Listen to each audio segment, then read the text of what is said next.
असा मुलगा ज्यांच्या उदरातून जन्माला आला ती आईची गोष निश्चितच पावन आहे, धन्य आहे.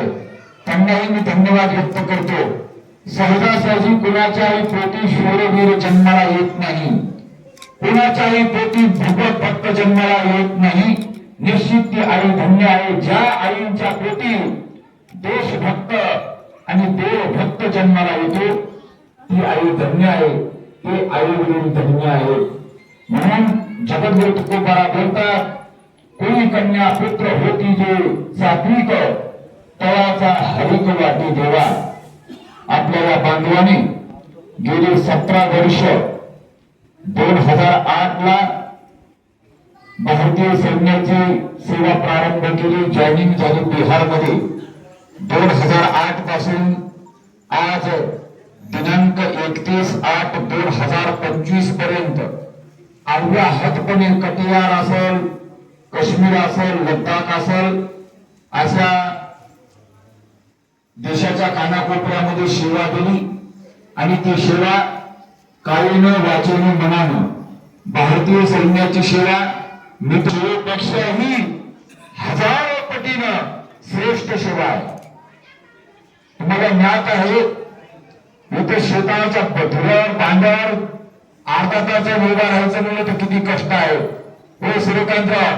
परंतु बॉर्डरवर हा पोशाख पाहिला, यांच्या पायामध्ये असणारा बूट असेल, वर टोप असेल, खांद्यावर बंदूक असेल, जे काही साहित्य असेल युद्धाचं ते घेऊन 24 तास डोळ्यामध्ये तेल घालून देशाची सेवा करणं एवढं सोपं नाही. सियाचीन असेल, अत्यंत बर्फाळ प्रदेशामध्ये, अरण्यामध्ये, जंगलामध्ये रात्री अपरात्री सेवा देणं एवढं सोपं नाही. ही सेवा म्हणजे केव्हा काय होईल हे सांगता येत नाही. जीवावरली गोळे महाराज. अध्यात्मामध्ये एक सूत्र ब्रह्म उपनिषद सांगताय ही सेवा कशी आहे. श्वासधारा धृत्या, जे तलवारीचं पातळ, तलवारीचं पातळ, त्या तलवारीच्या पात्यावर चालणं अवघड आहे, सहजासहजी चालता येत नाही. तसं देशाची सेवा करणं एवढं सोपं नाही महाराज.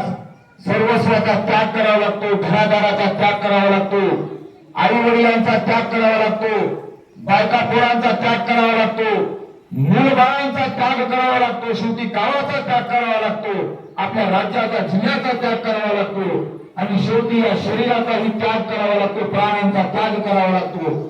तेव्हा ही सेवा घडत असते. म्हणून ही सेवा सामान्य नाही. म्हणून सूत्र मांडलं आणि ही सेवा अलौकिक आहे. सेवा परम धर्म म्हटलेला आहे. इंडियन आर्मी बर का, तिन्ही दल असतील, भूदल, वायुदल आणि पैदल. म्हणजे पैदल, वायुदल आणि नभोदल हे 3 दल आहेत आपल्या राष्ट्रामध्ये सेवा देण्यासाठी. आणि जगात एकमेव भारताचं राष्ट्र आहे की या राष्ट्राची सेना जगामध्ये 1 नंबरला, 1 नंबरला. या जवानासाठी तुम्ही आम्ही टाळ्या वाजवा. आता काही दिवसापूर्वी आपल्या राष्ट्राने ऑपरेशन सिंधूरला घडवलं मारे. ऑपरेशन सिंधूर पाकिस्तान मध्ये डोळ्याचा पाता लावण्याच्या अगोदर निस्ता नाबूद करून टाकला पाकिस्तान. आणि अनेक राष्ट्रांच्या समोर जाऊन लोकांना घालू लागला की भारताला तुम्ही विनंती करा हे युद्ध थांबवण्यासाठी. जुन्या काळामध्ये जेव्हा आपलं पाकिस्तान सोबत युद्ध झालं बरं का, त्यावेळेस लाल बहादूर शास्त्री देशाचे पंतप्रधान होते. आणि युद्ध झाल्याच्या नंतर आपल्या मिलिटरीने सांगितलं होतं पंतप्रधानांना, तुम्ही आम्हाला आदेश द्या.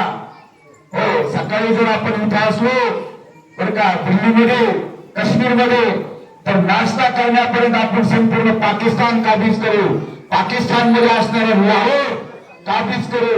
ही ताकद, हा शूरपणा आपल्या सैनिकांच्या रक्तामध्ये, रक्ताच्या थेंबाथेंबामध्ये असा शूरवीर सुपुत्र आज 18 वर्ष राष्ट्राची सेवा करून परत आपल्या जन्मगावी आलेला आहे.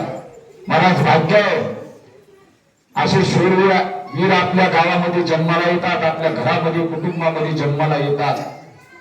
एवढं सोपं नाही राष्ट्र सेवा करणं. एवढं सोपं आहे का? हा केवळ त्याग आहे, केवळ बलिदान आहे. आम्ही पाठीमागे काही ठिकाणी गेलो होतो, माझाही भाचा होता यांच्यासोबत, आमच्या काहींना माहित आहे.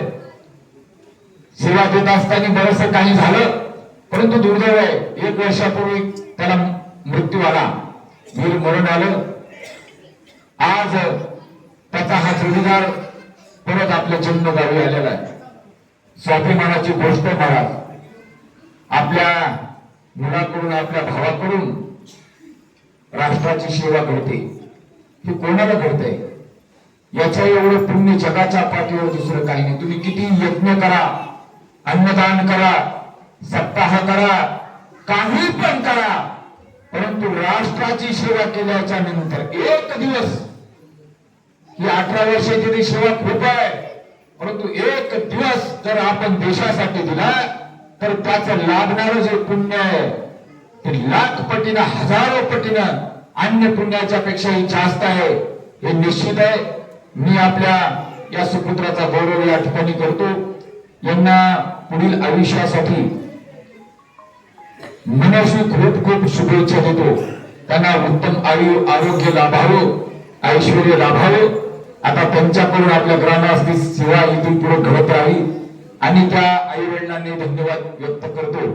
श्रीमान सुभाग्यवती आमच्या रुक्मिणीताई, श्रीमान बालाजीराव कातकडे यांनाही धन्यवाद व्यक्त करतो. भावालाही धन्यवाद व्यक्त करतो. आणि दादाची सौभाग्यवती